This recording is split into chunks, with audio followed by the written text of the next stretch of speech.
Vikings fan watching it, but wow. I mean, your defense was Matt Ryan was solid. lost. But those two defenses, the Bears and Packers defense, were very impressive to me. They were flashy. Your defense was very solid, I guess, was my best way.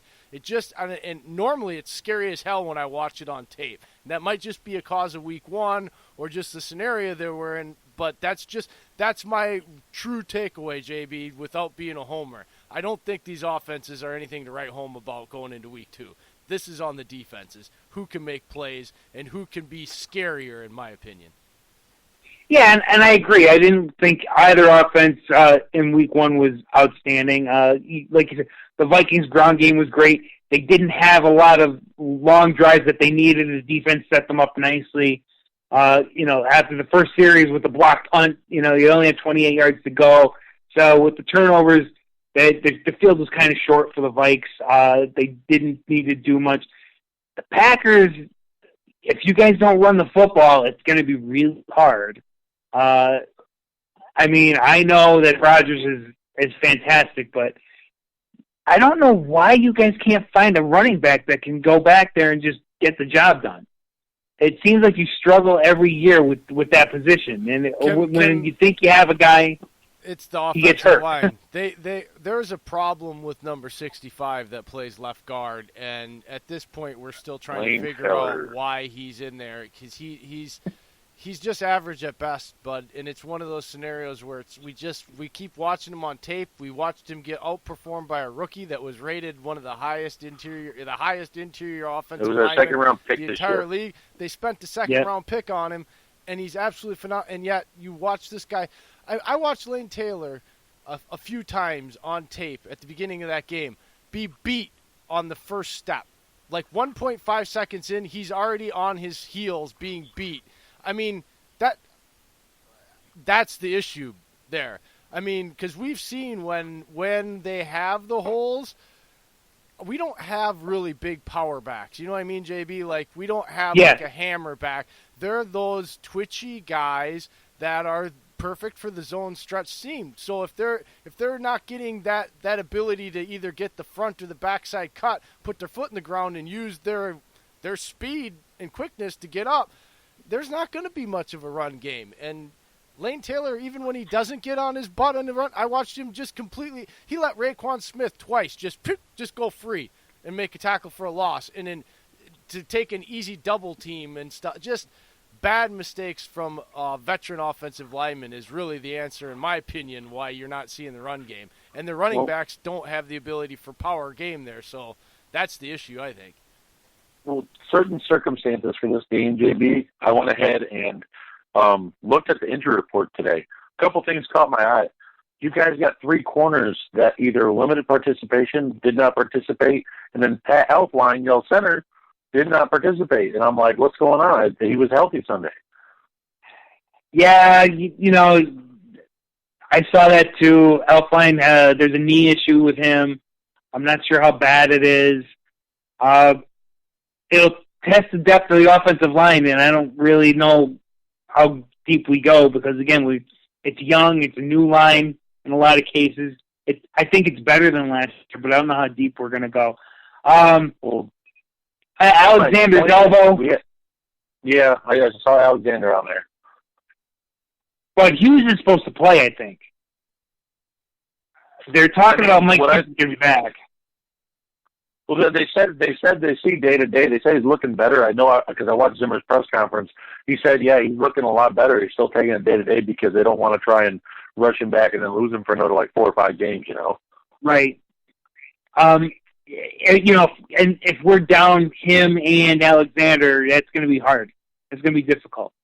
But well, that's the thing is coming back to the Packers the front four as a whole, even the front seven altogether, they lead the league in 17 pressures total, not with pressures and being QB hits, pressures, sacks, all combined. They had 17. And I think the next one down is either 16 or 15. But still, I mean, that's the thing. I mean, if I'm not saying it's going to happen, but say Elflein sits and someone comes in, I mean, I'm already kind of expecting a lot of stunts up the middle and test that interior offensive line. Yeah, and again, you're going to have kids in there too, so they may not be ready for that. I just have to trust that we made the right moves in the off season, and we have enough depth to get us through if Elflein doesn't play. But something tells me he'll be out there. I just have a feeling he's going to find a way to be in that game. I just hope he doesn't push himself and hurt his knee even more, because he's a really good young player. Elflein came out last. He looked really damn good. And yeah, I just hope he doesn't hurt himself to where he's sitting out more. Yeah, and I would like to see that too. I think people take the rivalry a little too seriously, and they want everybody to be out there for Game 2 of the season. But like you just said, do you really want to risk? You beat the Packers in Week 2, and then you just lose your center for the next five to 6 weeks, and now you're struggling to win half your games at that point. So, yeah, you have to take that stuff into consideration, and then the coaches do. I don't think the coaches get too hyped up over a Week 2 rivalry game when it comes down to the health of the players. Now, I was listening to your podcast earlier today while I was at work, Bud, and I kind of got the idea that you basically felt like the key to winning this game for you was turnovers from your defense, right? And so I wanted to kind of just do off the top of your head, because I just got done saying I didn't think this game was going to go over 24 points, and it was going to be defense that was pretty much going to dominate, I thought, this game. So, given that, it's going to be who has more turnovers. So I have a number in my head. Dave, I'm sure you can come up with a number of turnovers in your head, and you have one.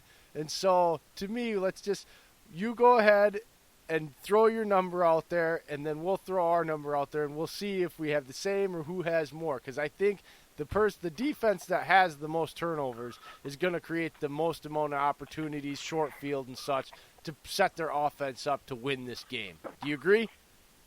I totally agree. I think that's exactly where this game's going to come down to. It's going to come down to turnover battle, and I think I'm looking at 3 turnovers to be the key. If you can get 3 in the game, I think you win the game. My number was 3 also. That's freaking hilarious. Dave?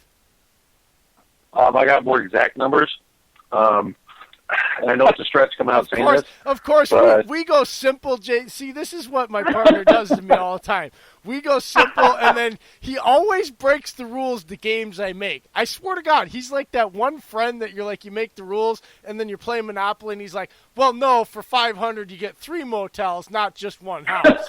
And you're like, this is not the movie Big book. Daddy, and the kid says, what's the name of the game? I win. Yeah, whatever. Go ahead, Dave. Okay, so I'm going to come out. I think the Vikings come out and get 2 turnovers. I think Rodgers may get a pass deflected off like a wide receiver, or just another defensive back may get in the way, and then the ball goes up in the air. He'll get an interception probably off him. And then I think a player fumbles the ball, maybe like a running back, or I'm not going to say a punt returner, because Trevor Davis does a pretty good job back there. I'd probably say a fumble somewhere, maybe a strip sack. So I'll give the Packers 2 turnovers. But I just think with that O-line and what you said, JB, how young it is and kind of inexperienced, and it needs to gel. And I just think with how aggressive Mike Pettin is, he's a sharp DC, man. Once he smells blood in the water, he goes after it. And if he knows that maybe your center's not playing, I think the Packers can come away with 4 turnovers. I think I can see 2 interceptions because of the forced rush on Cousins. And we know we've seen Cousins in the past kind of rush throws when he starts getting a little dancy feet in the pocket. But also I think there's going to be 2 strip sack fumbles, because I just think the length of Za'Darius and Preston Smith getting there on the stunts or off the edge. I think Preston and Za'Darius Smith are both 6'4", but they've got wingspans of 6'7". So, they're able to get out there and reach that ball kind of like Kazee did for Cousins when he went out and tried to throw that ball and got a fumble last week. So I think they end up tapping a couple out of his hands. Now that you've butchered the game and changed the rules, now we're going to go back to JB and let him follow those same guidelines. So that I never said he couldn't. I just wanted to know. It's only fair. I mean, he is the guest. So go ahead, JB. You can give your scenario off of your 3 turnovers and go through the same shenanigans he just made. I'm looking at the 3 as a Rodgers pick somewhere in there, a strip sack for a fumble, and a receiver fumble, actually, where because I think Harrison Smith is just going to pop somebody, knock one loose. I think it's going to be 3 that way. I think it's going to be 3 different versions of the turnover, but a Harrison Smith forced fumble, strip sack, and a pick. Okay. I like it. Now it's my turn, and I see this very different, and here's why. There's one thing that neither one of you guys mentioned. This game ain't on the road. This game's at Lambeau Field. There's one thing that Aaron Rodgers really never does at Lambeau Field. That's turn the ball over. But I'm knocking on the wood right now. I do see, and I mean by interceptions, not. I do see them, though. He does have an issue with holding the ball. It's something we do. And therefore, I do see him turning the ball over at least once on a strip sack fumble, if not twice. I don't see an interception in this game, especially because they're at home. But, unfortunately for you, JB, this game is going to be one of those you're slamming your head in the face after you're done. They're not going to be able to run the ball. This front has got Kenny Clark and enough guys that are just there's not going to be a crack. And if there is, we've got the linebacker now that he's clean and he's going to boom that crack, okay? Yeah. The problem with it is that that's going to force him to pass. And it's going to force Kirk Cousins to do what he always does. He gets happy feet, the pressure mounts, and he crumbles. And I see him throwing 3, if not 4 interceptions that turn this game around. And I don't even think that they're going to score touchdowns off this game. I really believe this game is going to be somewhere probably like 13-19, something like just a weird score with a lot of field goals. Because I'm not saying that I don't think that Aaron Rodgers and the Packers as a whole, if you watch that last week's game, you're insane to think that in 1 week they're going to come out here and be some stalwart. I just believe that the offenses are going to be able to score points because of the defense either creating 3-and-outs and short fields and that field, or turnovers that create short fields. So that's the way I see it. I do see Aaron turning the ball over, just a strict fat fumble, because that front is going to get to him when he holds onto that ball. I mean, he even had one on a run last week from HaHa Clinton Dix when I watched the tape too, that he ended up getting that bounce back. But I think Kurt, in this scenario on the road, with this new front putting pressure on him, I think he's going to end up throwing the ball to the other team a few times. Because they got some ball hawks now, too. And if you haven't watched Savage, JB, he's got that speed where he comes out of nowhere. And I think he's going to get his... Like a rocket shoved up his butt. He's amazing.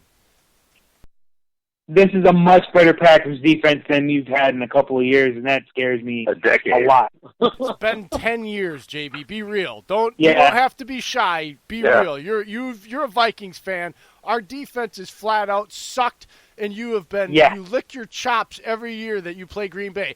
What you were afraid of is that Rodgers will beat you 48-51. That's what you were afraid of. You weren't afraid of losing a 17-14 game. You were afraid of Rodgers beating you 51-48.